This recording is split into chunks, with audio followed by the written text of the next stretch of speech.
Praise the lord. ప్రతి ఒక్కరూ ప్రార్థన చేసేటప్పుడు ఉదయమైనా, మధ్యాహ్నమైనా, సాయంత్రమైనా, నైట్ అయినా, మీటింగ్స్ అయినా, ఉపవాస ప్రార్థనలైనా సరే ప్రార్థన చేసేటప్పుడు ఒక్క మాట పలకడం మాత్రం మర్చిపోవద్దండి. ఆ మాట మీదే మన ప్రార్థనకి జవాబు వచ్చిందా రాదా అనేది ఆధారపడి ఉండింది.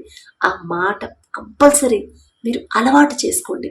అదేంటంటే పరిశుద్ధ గ్రంథం మనం చదివేటప్పుడు కొత్త నిబంధనలో యేసు ప్రభు వారు ఒక అతను అడుగుతారు, నేను చేస్తానని నువ్వు నమ్ముచున్నావా అంటే, నాకు నమ్మకం ఉందయ్యా, అపనమ్మకాన్ని నాలోకి రానివ్వద్దయ్యా అని చెప్తారు.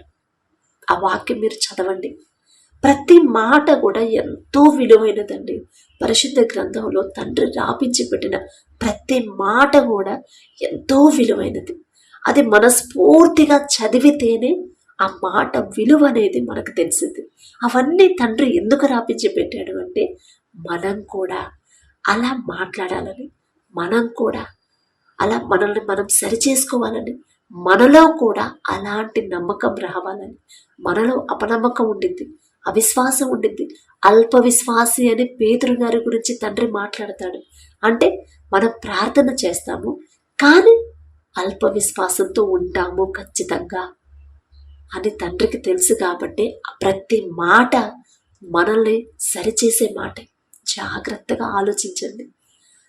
నాకు నమ్మకం ఉందయ్యా, మీరు మాత్రమే చేయగలరు, నా సమస్య మీరు మాత్రమే పరిష్కరించగలరు, నన్ను మీకు ఇష్టలుగా వాక్యానుసారంగా మార్చివేయగల శక్తి మీకు మాత్రమే ఉందని నేను నమ్ముచున్నానయ్యా.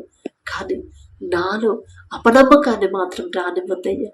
నాలో ఒకవేళ అపనమ్మకం, అవిశ్వాసం, అల్ప విశ్వాసం ఉంటే తీసేయండి అయ్యా అని ప్రార్థన చేసేటప్పుడు ప్రతి ఒక్కరూ ఈ మాట మీకు తెలిసిన వాళ్ళకు కూడా చెప్పండి. మంచి మాటే కదా, మనం నేర్చుకోవాలి, మన తోటి వారికి కూడా ఆ మాట వాళ్ళకి నేర్పించాలి. అది తండ్రి కోరుకునేది.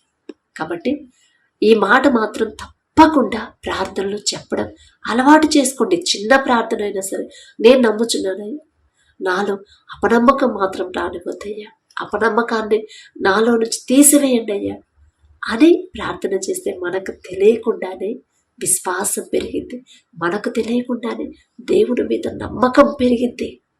కాబట్టి ప్రైజ్ ది లార్డ్.